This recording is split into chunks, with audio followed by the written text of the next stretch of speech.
दोस्तों, क्या आप लोगों को ये बात बिल्कुल अजीब नहीं लगती कि हर धर्म का भगवान आज कैसा दिखता है? बिल्कुल हूबहू इंसान जैसा। हाथ, पैर, चेहरा, इमोशन सब कुछ इंसानों जैसा। लेकिन एक सिंपल सवाल, अगर गाय अपना भगवान बनाती तो क्या उसका भगवान इंसान जैसा दिखता? या बंदर अगर अपना भगवान बनाता तो क्या वो इंसान जैसा दिखता? बिल्कुल नहीं। अगर गाय अपना अपना भगवान बनाती तो वो गाय जैसा ही दिखता। अगर बंदर अपना भगवान बनाता तो वो भी बंदर जैसा ही दिखता।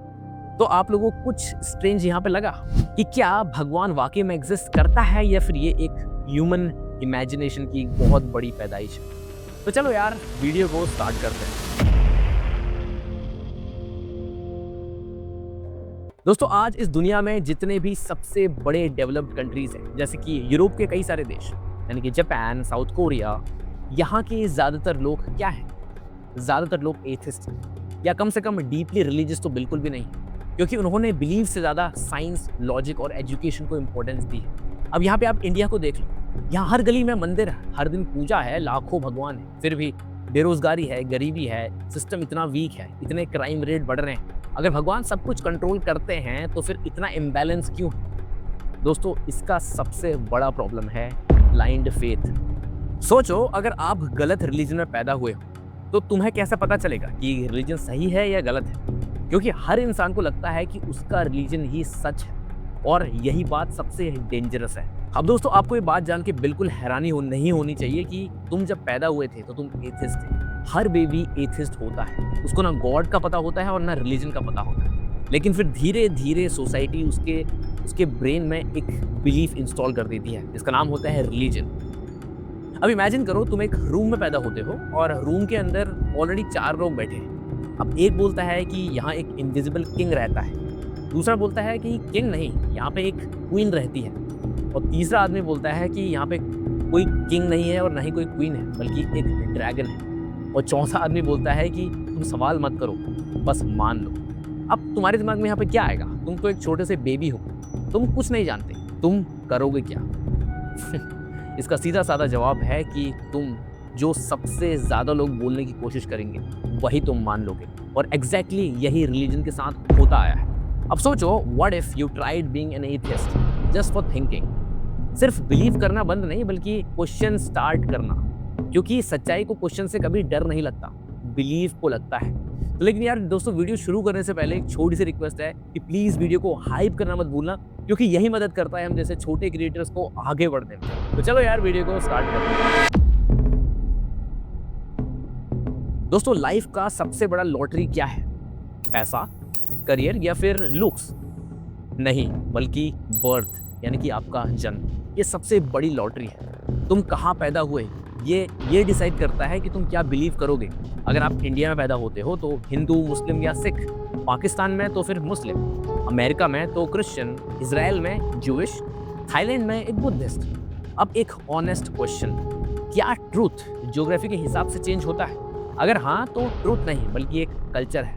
अगर नहीं तो बिलियन लोग गलत हैं और सबको लगता है कि वही लोग सही हैं। हर रिलीजन का बिलीवर कन्विंस्ड होता है कि हम लकी हैं, हम करेक्ट रिलीजन में पैदा हुए, और किसी को भी ये लगता ही नहीं कि शायद मैं गलत जगह पैदा हुआ हूँ। ये सबसे बड़ी आयरनी है। देखो, एक न्यूबॉर्न बेबी को आप देखो, उसको क्या पता होता है?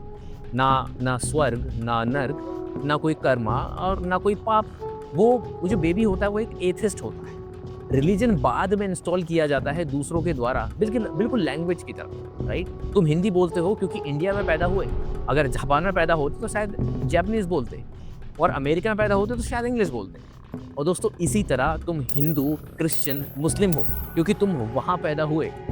अब आपके पास कोई चॉइस नहीं थी, ये एक इंस्टॉलेशन है। और दोस्तों, जो चीज़ इंस्टॉल होती है वो अनस्टॉल भी हो सकती है। साइंस का एक गोल्डन रूल है, extra ordinary claims require extra ordinary evidence. अगर मैं बोलूँ मेरे घर में बिल्ली है तो एक नॉर्मल क्लेम है। अगर मैं बोलूँ मेरे घर में इनविजिबल ड्रैगन है तो उसके लिए एक एविडेंस चाहिए। अब सोचो, यूनिवर्स का क्रिएटर एग्जिस्ट करता है, सब कुछ कंट्रोल करता है, सब कुछ देख रहा है, सब कुछ जज करेगा। ये क्लेम कितना एक्स्ट्रा ऑर्डिनरी है। और एविडेंस बुक में लिखा है, उनका एविडेंस बुक में लिखा है। और दोस्तों, प्रॉब्लम यही है। साइंस यहाँ पे बोलती है कि क्वेश्चन एवरीथिंग, लेकिन रिलीजन यहाँ पे बोलता है कि क्वेश्चन मत करो, बस ब्लाइंडली फॉलो करो। और जो चीज़ क्वेश्चनिंग से डरती है वो सच कैसे हो सकती है? अब सच सच यहाँ पे आप लोगों को एक आंसर देना, तुम गॉड को लव करते हो या हेल से डरते हो? बचपन में क्या सिखाया गया कि ये मत करो इससे पाप होता है, और ये करो ये पुण्य है, ये नहीं मानना अदरवाइज पनिशमेंट, ये नहीं किया तो नरक। अब दोस्तों रिलीजन का सबसे बड़ा पॉइंट ही यहाँ पे फियर है, और जब बिलीफ फियर से स्टार्ट होता है दोस्तों, ये कोई बिलीफ नहीं होता, वो सर्वाइवल मैकेनिज्म बन जाता है। ह्यूमन हिस्ट्री में कितने सारे गॉड्स हुए? थाउजेंड्स। इजिप्टियंस में रा, ग्रीक्स में ज़्यूस, रोमन्स में जुपिटर, वाइकिंग्स में थॉर, एस्टियस में सन गॉड्स, हिंदूज में हंड्रेड्स ऑफ गॉड्स, क्रिश्चियंस में एक गॉड, मुस्लिम्स में एक गॉड। और यहाँ पे सब कन्विंस थे, सबको लगता था कि हमारा गॉड रियल है, और सब गलत निकले एक्सेप्ट योर्स। लेकिन दोस्तों सवाल यहाँ पे ये आता है कि भगवान वाकई में है या फिर ये इंसानी दिमाग की एक पैदाइश है? अब सोचो, आपको एक इंटरेस्टिंग चीज नोटिस करने को बोलूंगा। गॉड हमेशा इंसान जैसा ही क्यों दिखता है? सोचो, ह्यूमन इमोशंस, ह्यूमन जैसा एंगर, ह्यूमन जैसी जेलसीज, ह्यूमन जैसा प्यार और ह्यूमन जैसे ही रूल्स। कभी सुना है कि गॉड बैक्टीरिया जैसा है? बिल्कुल भी नहीं। God always looks like the people who actually created them. अब सबसे बड़ा मिथ यहाँ पे यही है कि एथिस्ट इमोरल होते हैं। तुम रेप मर्डर इसलिए नहीं करते क्योंकि गॉड मना करता है या क्योंकि तुम ह्यूमन हो। अगर मोरालिटी गॉड से आती है तो गॉड के बिना तुम डेंजरस हो, राइट? लेकिन real morality is equal to empathy. Animals भी एम्पैथी दिखाते हैं, उनके पास रिलीजन नहीं है। और दोस्तों सबसे स्कैरी थॉट, गॉड नहीं है, लाइफ मीनिंगलेस है। अब इसका एक्चुअली अपोजिट, अगर गॉड ने स्क्रिप्ट लिखी है तो तुम एक्टर हो, और अगर गॉड नहीं है तो फिर तुम ऑथर हो। कोई प्री रिटन डेस्टिनी नहीं है, बल्कि कोई कॉस्मिक प्लान नहीं है। तुम्हारी लाइफ का मतलब है तुम्हारी स्टोरी, और दोस्तों ये इसीलिए सबसे ज़्यादा प्राइसलेस है। अब मे बी गॉड यानी कि अल्टीमेट क्रिएटर एग्जिस्ट करता हो, शायद या शायद नहीं, बट अगर गॉड एग्जिस्ट करता है तो क्या वो ब्लाइंड बिलीवर्स को पसंद करेगा? अब देखो, अगर गॉड ने ब्रेन दिया है तो यूज़ करना डिसरिस्पेक्ट कैसे हुआ? एथिज्म का मतलब गॉड से हेट करना नहीं है, बल्कि एथिज्म का ये मतलब है कि सच्चाई को प्यार करना और उसे स्वीकार करना।